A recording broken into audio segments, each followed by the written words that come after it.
This short story is brought to you by the National Kitchen and Bath Association. During their kitchen renovation, Bob and Katie Stoughton used yoga to cope with stress while living in their basement with the previous owner's tribute to Tennessee. Give me a tea. We were in at our UT bar a lot longer than we imagined. We actually kind of got used to it. But now they agree it was worth the wait. It's marvelous.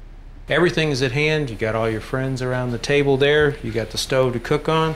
You got your everyday spices right here. Chopping block.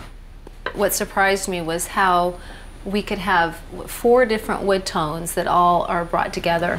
The word that Katie used was extraordinary. Design is an art form. I felt like she was very qualified from cradle to grave. She was able to do everything.